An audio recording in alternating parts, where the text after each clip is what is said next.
So, welcome into our mini lesson about spells. This is one of our tools in our toolbox that we work with in the Priestess Path. And probably all of us in our witchery journey have either played with or been spell curious at some point. So, I'm going to talk a little bit about spells and kind of how they're used, what they're about. And this is all coming through my own personal lens of my own spell work.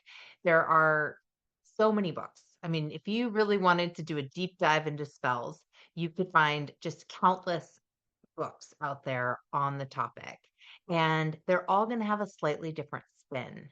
So, the thing to remember is that different traditions might look upon spells or create spells differently. I actually think that overall, this is my own way that I work with witchcraft. Is that when you have an intention and you take an action of some sort to raise energy, release energy, and move through the process of trying to call something in or banish something, whatever it might be, that is a spell in and of itself. And it doesn't have to be done in a certain way. So I am not one to tell you, you must use the yellow fabric on the night of the full moon and have graveyard dirt and the bone of a toad. I don't even know if toads have bones, but I'm not one to tell you that that's how spells work. I think spells are most powerful when you use the things that speak to you. So I'm going to talk a little bit about that as well as like how we can pull on elementals and lunar phases and seasons and all of that to help enhance our spell work in ways that are meaningful to us. Because ultimately, at the end of the day, if you haven't caught on to this yet, I believe that we are the conduit, we are the channel, and we have to work with the things that speak to us. It's sure it's fun to like try things outside of maybe our comfort zone. But if you have a feeling where you're like, that's not the thing, and you try to use it in your spell work, in your ritual, in whatever you're doing, it's not going to resonate. You're not going to have that same vibration behind it. That is really what we're looking for, is finding a way to get more in sync with the energies around you so that you can manifest the things you want to manifest, or release the things you want to release. So, so all of that being said, what is the difference between a spell and a ritual? Now, this is a little subjective because a spell in and of itself is a ritual of sorts, and a ritual in and of itself is a spell of sorts. So I do think there's a lot of overlap that happens there. But what I will say is that for myself, a spell can be a very simple act. It can be as simple as whispering a prayer to the wind. One of my favorite spells that I do all the time is from the book Everyday Magic by Dorothy Morrison, and not related to me, by the way. But but there's this book, and it's full. It's loaded with spells, and that's basically the whole book. So one of the spells in there is Goddess Mother, lift your face, find for me a parking space. I use this constantly when I am looking for a parking space. It works every time. I'm not even kidding. So it works every time. And when I get to the place where I got my parking space, I keep pennies in my car and I always check one out as a gratitude, like an offering of thank you for getting me my parking space. That is a spell. It is a spoken, quick spell. I am not casting a circle. I am not calling the directions. And for me, ritual really has more of that piece to it, of the creating the sacred space, of really being in that space versus a spell that's more like a charm, I guess, that you would speak, say it happens quickly. So for me, that's how I differentiate between spells and rituals. Although, like I said, there is overlap. They're both things work together and are working at the same time. I just looked at a blank page for my notes. That was not helpful. So let me get myself back on track here. Um, so the other thing about ritual and spell is that both have an intention, right? So everything we do, we start with an intention. Both have some sort of action. In the example I just gave, the action is speaking the words, right? That's how I'm generating that energy, is I'm speaking the words. But they both have some sort of action that you're taking to create energy and to release it. So the act of speaking is generating the words and the energy. And then as you say them, they're released out into the world. So that is just a very simplistic example of how you might raise energy and release it in the context of a spell. So in that way, they're also similar. And I bring this up because I get this question a lot about the difference between spells and rituals. And again, overlap, intention, raising energy. Spells can be much more simplistic. The other thing with spells that a lot of people associate spells with are like when you say a little thing like that thing I just said about God as mother, lift your face, find for me a parking space. There's these chants or these poems that we speak that are often associated with spells. But you can do a spell without those also. That's just an added way to add energy. And so often we see these rhyming chants and spells, and the reason that those are rhyming is because it's easier to remember. And when you repeat something over and over that has that certain cadence, you might think about a song. Like if you repeat a song over and over again, there's a way that it carries more energy, more power, more fluidity with it, instead of something that might be more prose, which also works, but can be more clunky and not have the same flow. So when we're thinking about raising energy, we want to think of ways that we can create more flow. And using something like a chant that rhymes can do that, right? If you've ever read poetry aloud that rhymes versus poetry that doesn't rhyme, there's a different flavor to it, a different cadence, energy, vibration. So spells can use chants, they don't have to. They can rhyme, they don't have to, but the rhyming piece does often create a little bit more of that fluidity. When we're casting spells, we're usually, as I said, we have an intention, but usually spells are about trying to bring something into being, or like I said, releasing something. So banishing. Some people do binding spells. Um, I talk a lot about spell work and consent. I feel like I have a very strong ethical, moral viewpoint. So I'll just own that this is how I feel. I don't believe in working magic against somebody or for somebody without their consent. Now, there might be exceptions to that, like if you were trying to do a healing spell for maybe a child who was ill, or somebody who might be unconscious or incapacitated. But even working with those things, I'm not God. So I actually don't know what's in that person's highest good. So that's really the framework that I'm doing that type of work around is I'm sending this healing energy for whatever is in this being's highest good to come into being because I can't control all of those things and I don't know what is in their highest good. All I know is I can send them love, I can send them healing, we can focus on those energies and then they can be transformed in whatever way needs to happen. Um, so again, consent.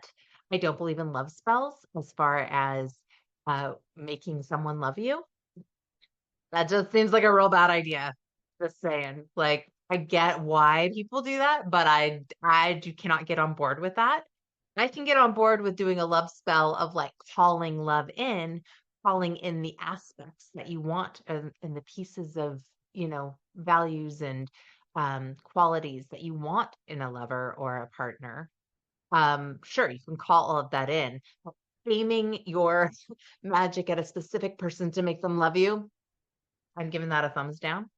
Uh, Same thing with hexing people. I do not believe in hexing people. I believe in protection spells. Like certainly I'll put up a protection spell, or bind energy that's coming toward me in a negative way. But I am not going to necessarily bind a person, hex a person. I never wish bad on a person because I believe in karma. and and it just feels like bad form to put that out there. Now, that is my personal opinion, and my personal philosophy and what I teach and what I preach. So I'm just putting that out there because I know that there are people who absolutely do hexing spells and do binding spells on people. I mean, for example, when Donald Trump was first elected, there was a massive group of witches on the interwebs who were putting together a binding spell um, against him, which I don't know where you stand politically, but I could get on board with that, but I couldn't just because it didn't feel right to me. So I never feel that it's right to wish ill on another being.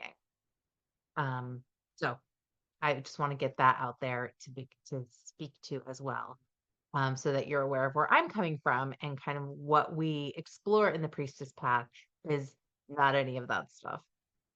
But what we do look at is how can we work with the energies that are all around us at any given time uh, to help facilitate our intention. And that might be looking at where the moon's at. So, for example, if the moon is growing, it's probably not a great time to do a banishing spell. I mean, you could argue that maybe you would, but for whatever reason, maybe timing, you have to do it then, whatever it might be. But I would really be looking at where's the moon at? Is it growing? Is it shrinking? Is it full? Is it new? If my intention is to banish something or release something, it's probably going to be during the waning moon that I'm going to want to do that. If I could cherry pick when I might do a spell like that, if time was not really an issue, I might be looking at sometime after summer solstice. So during a time when the light is starting to wane, I might be looking at doing it in the afternoon because also the light is waning. Um, I might pick, again, the waning moon. And in that way, I would start to work with the energies that are happening in the world around me to facilitate the thing I'm trying to do. You can think of this in terms of also the days of the week. Every day of the week has a different property. I don't have my cheat sheet in front of me and I don't have them memorized, but every day of the week is associated with different energies. And so if you have that information, you can utilize that as well. Um, in addition to that, you might be thinking about things like colors, which color magic is a huge thing. And there are different this is where it gets tricky, right? I was saying that people have different associations, different traditions have different associations with what colors mean what. So I really invite people to look at what colors mean to them and to utilize colors that speak to them in relationship to their intention. So if you're wanting to, like if I were wanting to do an action spell, something where I'm trying to really put some juice into creating something and I wanted to use colors, I might use red because to me, red is fire in action. It's movement, it's change, it's transition. Um, so I might bring that in. You could bring in candle magic, bring fire in. You could bring in other elements like water, earth, whatever you wanted to do that helped to support your intention. And you would really pull on these things and then decide to take an action with them. So maybe you're making a bag that is going to be a bag of protection or healing. Or like I have a little bag that I made years ago that I have hanging on my office door. And it's basically protection. And I charge it up every so often. I'll stick it in the window for the full moon. I'll say, I have a little chant I say over it. But I just keep giving that the energy in order to keep my space, my workspace safe. Um, and it's in an orange cloth because it feels like a really powerful color to me. And not everybody would pick orange as their protection, but I did. And I honestly, at this point, it's been so many years, I can't tell you exactly what's in that bag, but I could tell you that when I chose it, I know there's a stone in there and I know there's herbs in there, but I can't remember exactly what they are. But at that moment in time, I know that I very intentionally chose those because they felt protective to me. So, again, what speaks to you? What plants are speaking to you? What colors are speaking to you? How are you wanting to bring those things together? Maybe it is just as simple as what I said earlier, and you're just speaking some words into the wind. And maybe it's much more elaborate and you're creating something or burying something or making something that you hang outside. Could be any of those things. I've made protection spell jars that I've buried around the corners of my property, the four corners of my property. So, and I just use like little baby food jars. So there's all kinds of ways to do a spell. I know we did a healing spell in my women's circle once for my mom who was going in for surgery, and we just had her come in and lay down, and we all put hands on her and just toned into her just with love. and light and healing and like protection for that procedure she was having. And it's things like that that you can absolutely consider spell work, but that aren't necessarily like you need this item and this item and this item. So I know it's a little bit looser framework than a lot of traditions will go for, but I really feel like spell work is something that can be so personalized. And in that personalization, it becomes much more powerful. A really fun exercise is to get your hands on a spell book and to go through and look at the different spells and use some of those spells as framework for your own spells. Like it can be kind of fun to interchange the things like, oh, this is for this. Okay, well, I'm going to put this item in instead of this one because this one speaks to me more. Um, and then just that way you already have sort of the structure to hang it on, especially when you're first starting with spell work. The other thing I would just say is keep it simple. And especially if you're going to be working a spell for a period of time, like sometimes when you're really trying to raise the energy of a spell, like I've done spells that have lasted for the whole lunar cycle. And every day there was an action that I took to build that energy.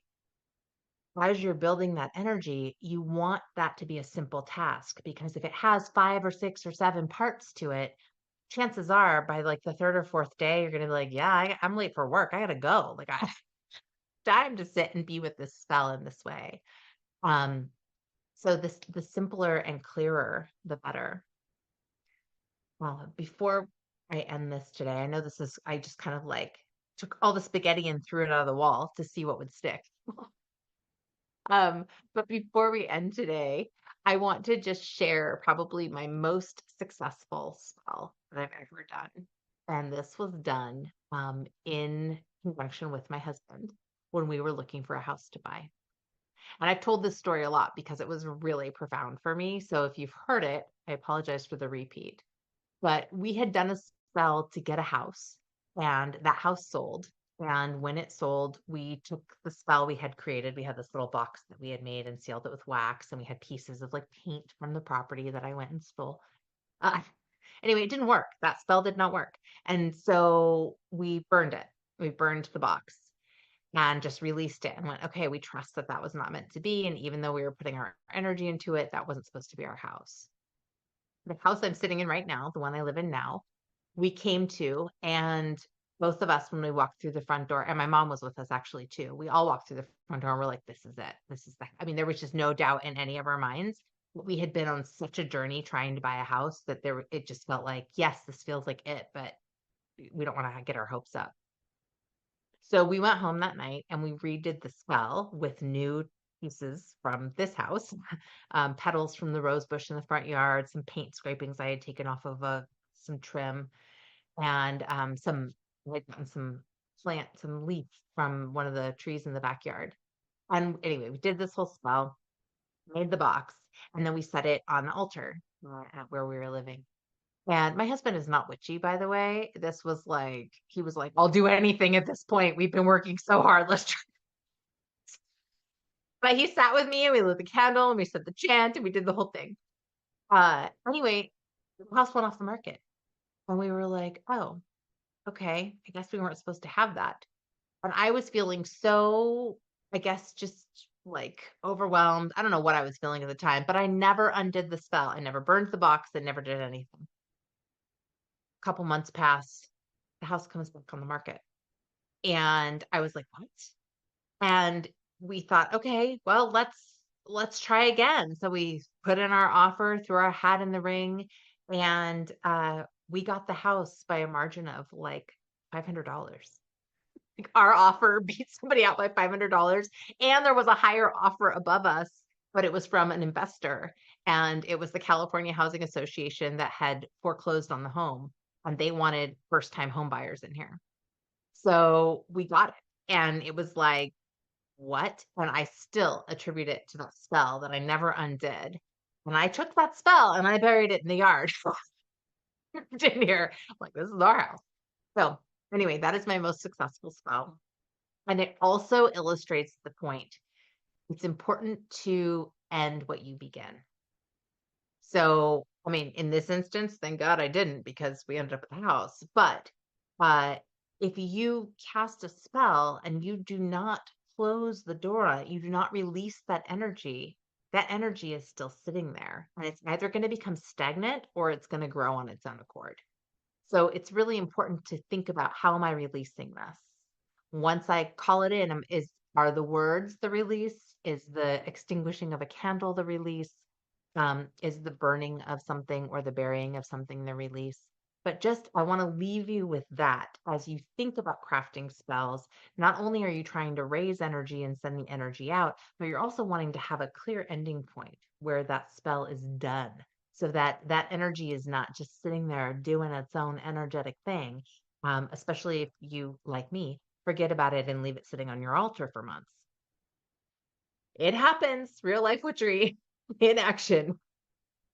So, so this is my quick mini chat on spells. There are no exercises today for us to do together, but there is the invitation that maybe you'd like to craft your own spell. And if that's the case, you're just going to want to find your intention, be real clear about it, figure out what action you want to take and what elements are going to be supporting that action. And then how are you going to release it? So those are the things you're going to really want to do as you practice spell. So this brings us to the end of this chat, and we will be gathering just a couple more times here before we wrap up our time together. And we just have guides and allies and initiation for our last two mini lessons. So thank you for joining me, whether you're here live or catching this on the replay. And just note that the Priestess Path does begin on August 23rd.